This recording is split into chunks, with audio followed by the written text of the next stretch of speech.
सतगुरु उसे कहते हैं। सतगुरु के लक्षण कहूं, मधुरे बैन विनोद, 4 वेद 6 शास्त्र वो कहे 18 बोध। सतगुरु होगा जो इन सदग्रंथों से ज्ञान दे और प्रमाणित ज्ञान हो। अब जो प्रसंग चल रहा है कि जैसे अब आप जी नियमित रहे, अब आपको कुछ दिन समस्या रहेगी, क्योंकि अभी हमारे इस ज्ञान का प्रकाश कम हुआ है। घर घर के अंदर विरोध है, गांव गांव में विरोध है, समाज के अंदर विरोध है, क्योंकि जगत और भगत के क्रियाओं में और विचारों में सदा से भिन्नता रही है। और इसीलिए कहा है कि जगत और भगत का आपस में विरोध रहा ही है और ये रहेगा भी। जब तक जगत को आप जैसा ज्ञान नहीं होगा तो वो विरोध करेंगे ही करेंगे, स्वाभाविक है, उनको अच्छा सा नहीं लगता। जैसे यहाँ पहली बार कोई व्यक्ति आता है और दूसरा आके प्रणाम करता है, वो खड़ा खड़ा देखता रहता है, ये क्या कर रहे हैं यहाँ पर, उसको अच्छा सा नहीं लगता, क्योंकि वो तो अहंकार में कोई छोटी मोटी पोस्ट हो तो उसने तो भारी बात हो जाती है, कैसे लंबा लेटूं। ये होता उनमें जो भक्तिहीन होते पिछले जन्म के, और पिछले जन्म के भक्ति युक्त प्राणी होते हैं, चाहे कितना बड़ा अधिकारी हो तुरंत समर्पित हो जाता है। वो पिछले संस्कार उसको अपने आप झुका देते हैं।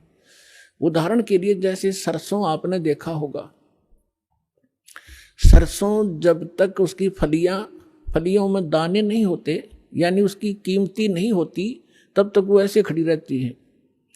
और ज्यों ज्यों वो पकती चली जाती हैं, वो उनमें वो कीमती बनती जाती है, उनकी वैल्यू बनती है, वो झुकना शुरू कर देती है और इतनी झुक जाती है कि जमीन को छूने की चेष्टा करती है, क्योंकि ईब उनकी कीमत बन गई, वो कीमती हो गए, उनके अंदर वो शक्ति आ गई, वो कीमत बन गई। और जब तक वो यूजलेस थी, वो न्यों खड़ी थी आकड़ी ऊपर ने। तो इसी प्रकार जो पूर्व जन्म के भक्ति युक्त होते हैं, उनका स्वभाव होता झुकने का, वो खड़े रह ही नहीं सकते। उनके अंदर पिछली भक्ति इतनी जबरदस्त होती है। और जो भक्तिहीन होते हैं वो आकड़े रहा आकड़े, लेकिन उनमें भी भक्ति बन जाएगी। सत्संग सुनेंगे, भगवान की अमृत वाणी सुनने मात्र से संस्कार शुरू हो जाते हैं।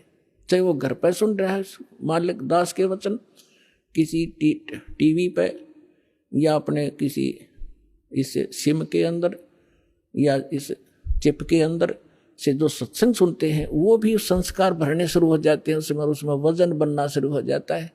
फिर धीरे धीरे यहाँ भी आता है, फिर सत्संग सुनता है, यहाँ जो है प्रणाम करता है, फिर उसके अंदर वो भक्ति संग्रहित होकर अपने आप झुकना उसका स्वभाव बन जाएगा। फिर उसको बुरा लगेगा जो झुका नहीं का, प्रणाम नहीं करेगा, तो उस पर कह नहीं जा।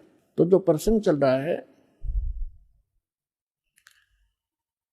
कि अब ये बिचली पीढ़ी चल रही है, और इसमें क्योंकि सत्संग एक सामूहिक तौर से सब विचार व्यक्त किए जाते हैं, ये एक सामूहिक लेक्चर है जिसमें प्रथम कक्षा के बच्चे भी होते हैं जो पहली बार आए हैं, कुछ ऐसे भी होते हैं जो वैसे ही सत्संग श्रवण करने के लिए भी आए हैं, कुछ ने आज ही उपदेश लिया है, कुछ 2 वर्ष के हो गए, कोई 4 बार आए हैं, कोई पुराने भक्त हैं। तो सभी के अनुकूल इस सत्संग के माध्यम से ही संदेश दिया जाता है, और उनको जिसको जहाँ कोई त्रुटि होती है ये वचन वही काम करते हैं। जैसे आपको कोई बीमारी रोग है, इंजेक्शन कुल्ले पर लगाएंगे, वो उसी दर्द पर जाकर दर्द काम करेगा जो रोग होगा। इसी प्रकार कोई रोग की टेबलेट है, मुख से खाई जाती है, वो अपने आप वहाँ काम करेगी जहाँ वो रोग है। तो इसी प्रकार ये सत्संग सामूहिक तौर से सबके ऊपर बिखेरा जाता है, और जिस सत्र का जो भक्त होता है उसको उसी सत्र का ज्ञान उसके लिए अनिवार्य होता है, और उसमें उससे फिर वो प्रेरित होता है, फिर संभल जाता है, कोई त्रुटि भी उससे हो जाती है। तो इसलिए इस सामूहिक तौर से सभी फाउल पॉइंट भी बताए जाते हैं कि यहाँ आप मार खाते रहे हो और ये समस्या आ जाती है। तो दास जो कह रहा था कि अभी आपको कुछ परेशानियां आएंगी और आ भी रही हैं, और फिर भी आप संघर्ष कर रहे हो समाज के साथ, क्योंकि आपको ज्ञान सही प्राप्त हो गया और आपको सुख भी मिल रहा है। और समाज अभी इस ज्ञान से अपरिचित है, तो अभी कुछ दिन और थोड़ी सी समस्या आपको रहेगी। फिर जब पूरे विश्व में ये ज्ञान फैल जाएगा, सब आपके साथी हो जाएंगे। आप जो भी वचन कहोगे, जैसे हमने रामायण और महाभारत सुनते सुनते कान पक गए, हजारों वर्षों से सब ने सुन ली, सब ने मान ली, सारी सही, बिल्कुल राम कृष्ण समर्थ भगवान। अब कोई भी कितना खड़ा होकर कोई कहा करता कृष्ण जी ने न्यू कर दिया, सारे नाड़े लाया करते, हाँ जी बस ये समर्थ शक्ति है, सर्वशक्तिमान है, हाँ जी। अब कहते हैं झूठ को 100 बार सुन ले वह सत्य लगने लग जाती है, और हमने सुन रखी थी लाखों बार, तो वो एक रस हो गया था, कोई ऑब्जेक्शन नहीं रहा। अब ये सच्चाई भी ऐसे ही दास बार बार रह कर सुनाओगा, तो ये सच्चाई भी आपको एक दिन सबने स्वीकार करनी पड़ेगी, और सभी ऐसे ही गर्दन हिलाया करेंगे, बिल्कुल सही, यही है ज्ञान और ज्ञान ही नहीं, और यही कबीर है भगवान और भगवान ही नहीं, इस ज्ञान से ही होगा। तो इस प्रकार अभी आपको प्रॉब्लम रहेगी और संघर्ष करो। ये तो आज़ादी की सी लड़ाई समझ लेना, लेकिन हमारी लड़ाई हथियारों की नहीं, ज्ञान के शस्त्र से हमने लड़ना है। कबीर साहब का ज्ञान ऐसा है, कहते हैं और ज्ञान सब ज्ञानड़ी, कबीर ज्ञान सो ज्ञान, और जैसे घोड़ा तोब का करता चले मैदान तो कर दिया शंकराचार्य। हमने निमंत्रण उनको दे लिया, काजो जी चर्चा करो, कुछ हमारी त्रुटि हमें बताओ, आपकी हम बतावाएंगे, उसको एक समाज को एक दिशा दे दें। लेकिन कुछ भी रहा हो, चाहे वो अपने आप को गण्याडी मान रहे होंगे, अके जावा रामपाल का तो कोई अस्तित्व नहीं है, लेकिन फिर भी गरीब के पास भी आ जाना चाहिए बड़े आदमियों ने, जो आमंत्रित करता है। दूसरी बात यह है कि उनके पास कख नहीं, उनको सारा पता लग चुका है, क्योंकि पुण्यात्माओं आज इतना सेंसिटिव मीडिया है, एक वचन भी दास ने इस पूरे सत्संग में गलत बोल दिया होता, ये बवंडर बना देते। और आज मैं सीधा छाती में मार रहा हूँ इनके सच्चाई को, और कोई चसक नहीं रहा, इतना वजन है सच्चाई के अंदर, तो वो यहाँ नहीं आए।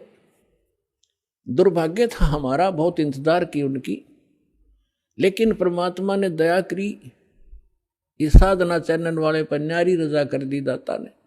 इसने अपनी टीम भेज के और सबसे उनके इंटरव्यू ले लिए, खुश होकर दे दिए, धोती सी मन्नत धो दी उनकी, यहाँ पर दिखा दिया किसे शंकराचार्य है, किसे आचार्य है।